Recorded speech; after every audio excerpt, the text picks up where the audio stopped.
All right, good morning. Good morning. We are here today to talk about one of our favorite topics, coffee. We love coffee. I don't know about you, but I do not function without a cup of coffee in the morning. And so we noticed that a lot of people also love coffee. I think you came up with a statistic that Well, half the U.S. population drinks coffee. The national average, 150 million of those Americans drink 3 or more cups. that would include me. Yeah, I drink about and 3 then cups of coffee the average a day. the average coffee consumed by Americans is 1.6 cups. So we drink a lot of coffee here in the States. But coffee is an interesting thing because it could be one of your healthiest habits or it could be one of your worst habits that you have. Because to say you drink coffee, that's really vague. Right? It's super broad. I mean, I remember at a time when Victor was working a lot, he'd have a cup of coffee at 6 at night from Starbucks, which is probably one of your worst, most unhealthy places you can get coffee. And he'd be asleep in 2 hours later. I'm like, if I touch coffee afternoon, I'm wired. There are some rules about consuming coffee and based on your health. I mean, ultimately, I was in the middle of some adrenal fatigue, but we can talk about. So if you can drink later. coffee late at night, you definitely want to listen to this, and you definitely also want to start fixing some other habits, because being able to drink coffee late at night and then go to sleep is not a trophy. It's a great indicator that you probably want to address some health issues. Anyways, today, 5 things to make your coffee habit healthy. So your first rule for making your coffee habit healthy comes down to sourcing. Keep your coffee real. And with all of our clients, it's kind of a rule across the board that you should only be eating something if it came from a mom or a seed. So how does that work with coffee? Well, in the end, you have to be able to go find where you got it, get it freshly roasted is a critical component. A lot of times people will ask me, well, are you going to take away my coffee? I'm like, no, I just want to change it. If you're eating the big brands, pre-ground, like Folgers and Maxwell House, there's some bad things that go into those coffees. And actually, because they're not organically sourced, based on the regulations, they can contain mold and other really poor things that you shouldn't be consuming. Wait, let's reiterate that. Your coffee might contain mold. And think about what that's doing for your body. In fact, we know a lot of people that sometimes I think oh man, they have a leaky brain. Maybe Gabby and I talked about this in a recent abundance, how to have an abundant new year, and how when you have leaky gut, you often have leaky brain. Well, you're ingesting mold in your coffee. And the thing is it's not even that. That's the worst. You don't want to touch Folgers pre-ground. That's the worst. But there's a lot of medium ones that you're well, it's not that bad. Well, it's not that good either. It's an opportunity to interject amazing health and nutrients. So why not make it a good opportunity for that? That's what it comes down to. Absolutely. And so one of them is Costco. You can get an organic coffee at Costco, but you don't realize that organic bag of coffee possibly was roasted a year ago.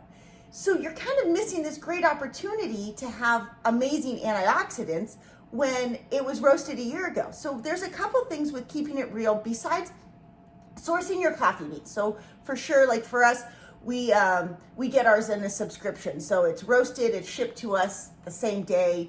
I'll put a link in the description where we get ours from. But the other one is you want to make sure that what you're putting in. So if we're not saying you can't have it with creamer. Now, it needs to be a whole fat milk. Although we are huge fans of black coffee, the delivery. Look, I went through this in my mid-30s. Actually, I had to give up coffee for a moment to green tea. That was horrible. But then I had to train myself because the dairy. I wasn't reacting really well to the dairy. So sorry to interject a little bit, but it took a little bit of time to get used to the black coffee. But I've never gone back. That's not to say I don't have a latte, because Isabel makes some amazing lattes. But the black coffee, the flavors that come through once you kind of give it a chance, just like drinking a beer.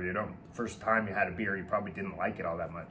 Yeah, and I remember when he switched, I was still, I had babies, I was so tired all the time, and I just looked forward to, I'd always have my coffee with turbinado and half and half, an organic half and half, and I mean, that was good. It was a great start to making your coffee habit healthier. Right. And then he switched over. I'm like, no, I'm not doing that. No way. No.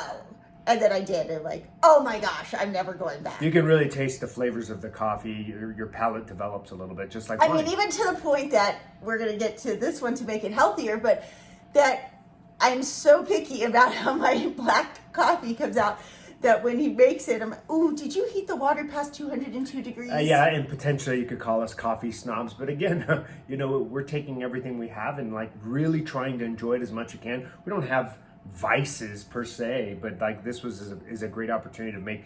You're taking time for yourself, making that coffee amazing. And there's that one other thing. Remember, sometimes you get organic coffee, or you think you're getting a good coffee at the grocery store, and you pull out the beans and they're really oily. Yeah, that's usually a big sign. If you're looking to get really fresh roasted beans, and your coffee should come out. First of all, we love whole beans. Whole beans is really what you need to get, but it should come out looking relatively dry, not shiny, like it's been sprayed with oil, because that's ultimately the oil leaching out of the bean. It usually means it was Sitting roasted a long time and it's been sitting on the shelf life for a while, so you're not getting as many benefits. Which brings us number 2. Definitely, absolutely, you have to grind your own coffee. Grind it, baby. Because when you grind it, that's when you release all the antioxidants, and coffee has so many antioxidants. Right. Ultimately, like I'm really 90 years old. If you grind it, you want to have it within about 15 minutes, right? That's what the research says. And I did a bunch of research to figure out what to say in here, but Robin's like, dude, no one wants to hear that. But look, coffee, we know, has a bunch of antioxidants, especially if you do it in the sourcing manner that we did it, we talked about, and you grind it. But phenols is a unique one. And phenols allow you to enhance insulin's effects on the body. So most people are insulin resistant. If you're gaining a little bit of weight and you're having trouble, that's why you can have a cup of coffee and your appetite comes down and you can manage your blood sugar. Now, if you cross over, you have bad coffee, you know that there's bad stuff in it. It can give you the jitters and make you actually have symptoms with low blood sugar. But good source coffee can actually suppress your appetite and give you an advantage sometimes if you're looking to manage your weight. Yeah, right? A little side note on that. For the most part, I've always eat warrior style, which means couple cups of coffee throughout the morning, and then I'm pretty much snack on a couple almonds until it's dinner time, or maybe a piece of bacon, and then come dinner time it's like throw down big meal.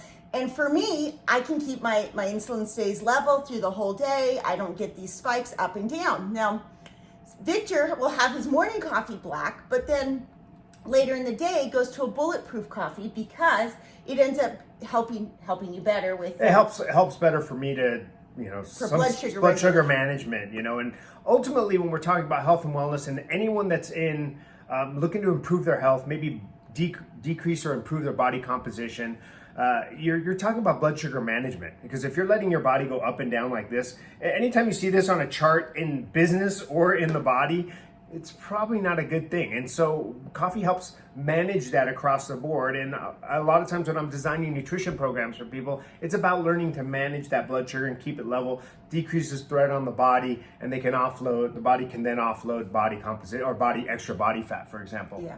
So it really comes back to that same, that big principle that we stand by is intuition also. Like, you have to know what works for you. If you have your black cup of coffee and then you're like jittery and bouncing off the wall, you might need to add either bulletproof it or cut out your sugar and just do a little fat with cream. Yeah. It's really important that you feel stable after. If it gives you a little boost of energy but doesn't make it so that you can't sit still and you're bouncing all over the place.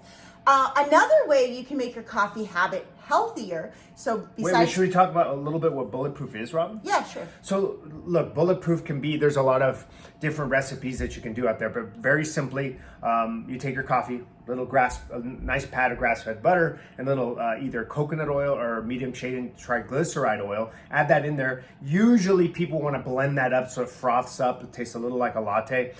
Isabel does a wonderful job sometimes making it for me. She'll put it at the bottom and froth it up with her steamer, and that makes it come together together pretty well. Add a little cinnamon, that'll help increase blood sugar management, but tastes delicious, especially if you mix it. Now, if you put it in there and just let it sit at the top of your coffee, you'll be like, I just ruined a perfectly good cup of coffee, so don't do that. And there's plenty of recipes. We actually have a couple blogs on amazing lattes, healthy lattes that you can do in there, and I think we'll probably create some another video of Isabel doing an amazing bulletproof too. So number 4 is make it a healthy latte. If you don't want to do black coffee and you don't, like to me, and like bulletproof coffee just doesn't do it for me. So I've been adding ways to make it detox, and I'll put a link down in the description for our 5 new healthy latte recipes. But one of them that I've become very much addicted to is the charcoal lattes. And charcoal is also really amazing for teeth whitening and for helping with digestion, and it just has a ton of great benefits. And then we've taken a step further, and we make our own lavender syrup. So you are adding a little bit of sugar, but we always use from organic sugar. And the total amount of sugar we're probably getting in by adding a little squirt of lavender is 3 grams of sugar. So we're talking very small amounts. I'm not pouring in like a 4th cup of honey in there or anything. But detox lattes are another great way. Like I said in the link in the description, I have a PDF that you can download with 5 of our favorite healthy recipes. Is the matcha in there? It is. Well, matcha is my favorite in the afternoon. When I feel like I need something else, something a little bit frothy, we'll use almond milk. That's a great Honestly, that one's been helping me not have a glass of wine at night. If I just have the matcha latte with, sometimes we'll just, it won't have coffee at all. It'll just be matcha tea or green tea and matcha, and I think she puts a couple other cool things in it. All right, you have to check out the PDF. One of the other ones, though, if you want to make a detox and you really want to evolve your coffee experience, is mud water. I was amazed, and I thought for sure I was gonna again hate it. No back way. up. What's mud water? So mud water is not coffee actually at all. It's a substitute where it's based on lion's mane and some type of mushrooms, not hallucinogen. Hallucinogenic. It's It has cacao too, right? Yeah, that's probably why I like it. I really love cacao. Anyways, the link will be in the description for that too. But do you like the mud water? I do. It provides us another opportunity. I think a lot of coffee drinkers, especially since we're coffee drinkers, tea is just too much of a reach. It doesn't have the same sort of consistency and thickness and richness. And that cafe straw is what gives it coffee that aroma. That's an antioxidant. It's not present in a lot of them. Mud water gets a little bit more thickness. It almost feels like hot chocolate. Like to me, it tastes a little bit. It tastes chocolatey, and it's thicker than tea, and so it gives you that sense that you're doing something. And it's warm, and to me, that goes into our last one, but it tastes great. Yeah. So before I give you number 5, number 1. Source your beans and make sure you're putting in only like good ingredients. Don't get deceived. I mean, organic, we want to say organic, but sometimes organic's kind of a lie or not that healthy. So think about your sourcing, grind it so you get all the antioxidants. Make sure you're using intuition to manage your blood sugar, whether that means less coffee or having some fat in it. Yeah. Try detox lattes. Try mixing it up with something that's also adding something beneficial. And the 5th, my absolute favorite, is keep it mindful. So, coffee. Robin likes to keep all parts of our life mindful. Even now. Yeah. Think about it when you're making your coffee. If you're so busy that you have to rush in, push a button, I don't have time to make my coffee. You might need to stop and think about like the bigger picture in life. I mean, that's the same thing I encounter with people in nutrition. I just don't have time to cook. I'm like, if you don't have time to cook, we got some problems. Especially a single person that I'm just starting working with. Like, hey man, that's like a 15-minute, 20-minute, couple times a day that you can prepare your food. So it becomes a greater problem into what you're expecting. Remember, when we take our opportunity to prepare something, we're also preparing our body to ingest it and absorb it. Absolutely. And so a couple different ways we keep our coffee experience mindful is we either do French press, so you're gonna need to heat your water to 202 degrees, not a degree over it, or your Victor, spouse. Have you done it? Did you let this heat up to 204? Or while it's heating up, freshly grind your coffee. And then all you have to do is put the beans in, pour the water, wait 3 to 5 minutes. It's not that hard, but it does add. And press it nice and slow. 30 seconds press.